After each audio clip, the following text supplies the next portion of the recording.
Hello बच्चों, मैं हूं अभिषेक मिश्रा और आज के इस वीडियो में हम लोग प्रश्नावली 2.1 को शुरू करने जा रहे हैं। प्रश्नावली 2.1 बहुत छोटा है जिसको हम लोग 5 मिनट में ही समाप्त कर सकते हैं, लेकिन सिर्फ प्रश्नावली बनाने से हमारा काम नहीं होगा, क्योंकि परीक्षा में आजकल ऑब्जेक्टिव क्वेश्चंस पूछे जा रहे हैं और ऑब्जेक्टिव क्वेश्चंस के लिए हमारा बेसिक बहुत मजबूत होना चाहिए। हमें बहुपद के बारे में पूरी जानकारी होनी चाहिए।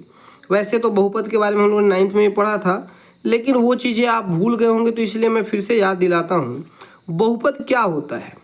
तो बहुपद चर और अचर संख्याओं से मिलकर बनता है। चर संख्या किसे कहते हैं? जैसे ए, बी और एक्स, वाई, ABCD वाली जो भी संख्याएं होती हैं, इनका मान हमेशा बदलते रहता है, इसीलिए हम इन्हें चर संख्या कहते हैं। जबकि ये 2, 4 या 5/3 ये सब कांस्टेंट नंबर्स हैं, इनका मान कभी नहीं बदलता, इनका वैल्यू जो रहता है वही रहता है, इसलिए इनको अचर संख्याएं कहते हैं। तो चर और अचर दोनों संख्याओं से मिलके जो बीजीय व्यंजक बनता है, लिखा गया है चर और अचर संख्याओं से बने हुए बीजीय व्यंजक जिसमें चर पद की का घात एक पूर्ण संख्या हो, उसे बहुपद कहते हैं। तो एक तो शर्त है कि इसमें चर अचर दोनों संख्याएं होनी चाहिए। दूसरा जो सबसे बड़ा शर्त है कि चर पद का घात एक पूर्ण संख्या हो। अब पूर्ण संख्या समझते हैं?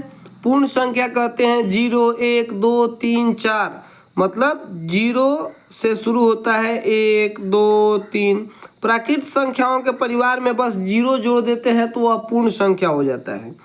तो इसमें चर पद का घात एक पूर्ण संख्या होना चाहिए। तो नीचे 4 मैंने उदाहरण दिए हैं, हम लोग इसमें चेक करेंगे कि ये बहुपद है कि नहीं है।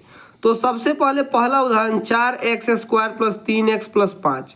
यहाँ 2 ठो चर पद है, यहाँ x का घात 2 है, यहाँ x का घात कुछ नहीं दिख रहा तो 1 है। तो 1 और 2 दोनों ही पूर्ण संख्याएं हैं, अतः यह बहुपद है। यहाँ देखते हैं, यहाँ x का घात 2 है और यहाँ रूट के अंदर x है। तो जब √x होता है तो इसका मान तो √ कोई भी संख्या हो उसका मान तो उस संख्या का पावर 1/2 है। और 1/2 तो हमारा पूर्ण संख्या नहीं है, क्योंकि पूर्ण संख्या कभी बटे में नहीं होता, वो तो गिनती की संख्याओं में बस 0 को जोड़ते हैं तो वो पूर्ण संख्या बन जाता है। तो ये हमारा बहुपद नहीं है, क्योंकि इसमें x का घात 1/2 आ गया। फिर आप कहेंगे सर यहाँ तो x का घात 2 है। नहीं, प्रत्येक चर को देखना होता है, प्रत्येक चर का घात एक पूर्ण संख्या होना चाहिए। फिर तीसरा देखते हैं 8/3x। तो यहाँ x ऊपर है तो x का घात 1 है और एक ही बस चर है उसका घात 1 है, अतः यह भी बहुपद है। यहाँ देखेंगे तो 4/x है। अब x नीचे है तो आप जानते हैं जैसे 4/x है, तो इसको अगर आप x को ऊपर भेजेंगे तो आप जानते हैं नीचे से ऊपर जब कुछ जाता है तो उसका पावर माइनस में चला जाता है। तो ये तो पावर -1 हो गया और माइनस में कभी पूर्ण संख्या नहीं होती है, अतः यह भी बहुपद नहीं है।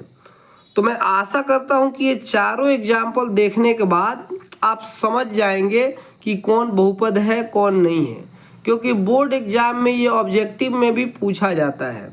तो आपको ये ध्यान रखना है बस कि चर संख्याएं कौन कौन सी हैं, ABCD वाली संख्याएं, और उनका घात कितना है। घात अगर पूर्ण संख्या हो तो बहुपद है और नहीं है तो नहीं है। अब हमें अगले सवाल में देखना है, या सवाल नहीं, अगला टॉपिक है हमारा तो बहुपद की घात। तो हम किसी बहुपद की घात कैसे पहचानते, कितने घात का बहुपद है? तो किसी भी बहुपद के चर संख्या को हम देखते हैं। जैसे यहाँ x का पावर 5 है, दिख रहा है, यहाँ y का पावर 2 है और ये बेचारा 4 है, इसमें तो चर संख्या है नहीं। एक ठो x है और एक y है, 2 ठो चर है और इसका घात 5 है और इसका घात 2 है। तो जो सबसे बड़ा घात होता है उसी को बहुपद का घात कहते हैं। तो इस बहुपद का घात कितना हो गया? 5 हो गया। लिखा हुआ है चर पद के सबसे बड़े घात को बहुपद की घात कहते हैं। ठीक उसी प्रकार ये थोड़ा देखने में आपको कठिनाई हो रही है कलर के कारण, लेकिन ये लिखा हुआ है 8y²। इस पर कलम मैं फिर से चलाऊं, 8y⁴ है, सॉरी, प्लस 6x², यहाँ 6x² है और प्लस 5 का पावर 6 है। तो यहाँ पावर 4 है, यहाँ पावर 2 है और यहाँ पावर 6 है, लेकिन बहुपद का घात 4 होगा। क्यों सर? आपने तो कहा सबसे बड़ा घात देखते हैं, यहाँ घात तो 6 है। तो भैया घात यहाँ 5 का पावर 6 है ना, तो हमको तो चर पद का घात देखना है। तो यहाँ चर पद 2 है, x और y। तो y का पावर 4 है और x का पावर 2 है। तो हम सिर्फ चर पद का घात देखने हैं और y का पावर 4 है, तो पूरे बहुपद का घात 4 हो गया। अब घात के आधार पर बहुपदों को 3-4 भागों में बांटा जाता है, लेकिन हमको 10th क्लास में ज़्यादा से ज़्यादा त्रिघात के बारे में पढ़ना है। वैसे मैं आपको समझा दूंगा, चतुर्घात जब 4 घात हो तो घात कैसे निकालते हैं मैंने आपको सिखा ही दिया।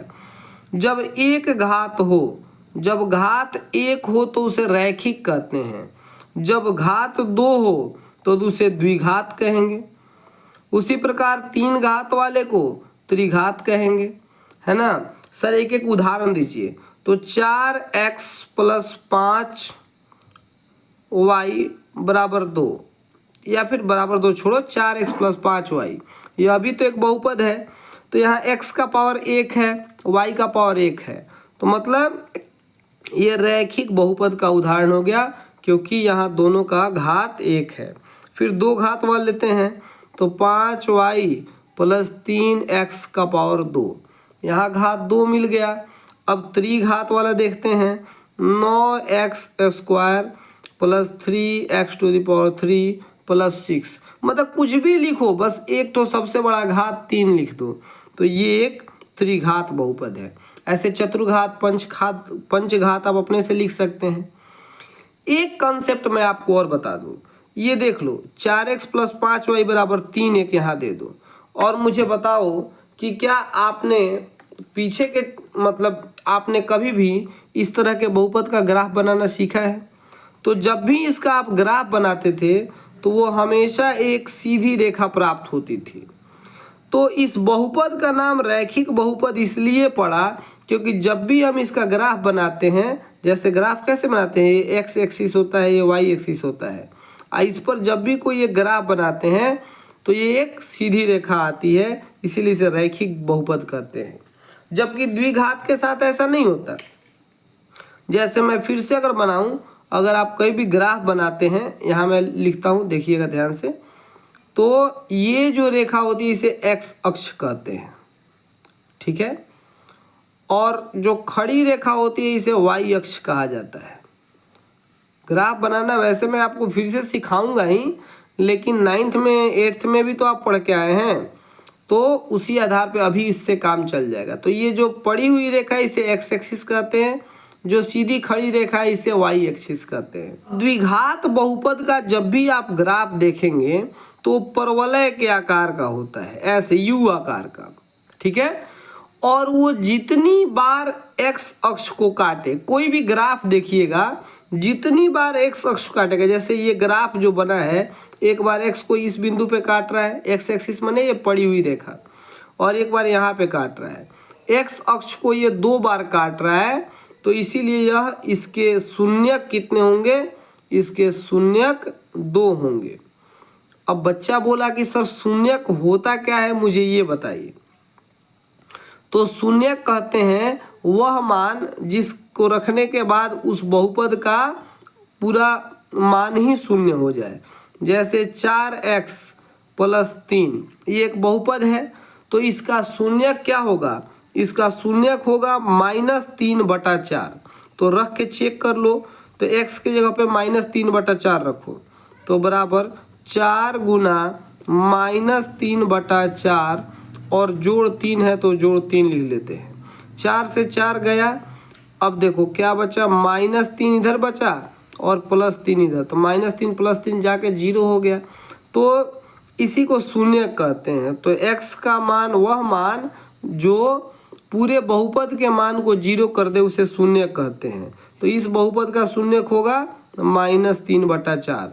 क्यों सर? क्योंकि -3/4 रखने पर पूरा बहुपद ही शून्य हो गया। सर ये निकालते कैसे हैं? अब निकालते कैसे हैं ये प्रश्नावली 2.2 में सीखना है।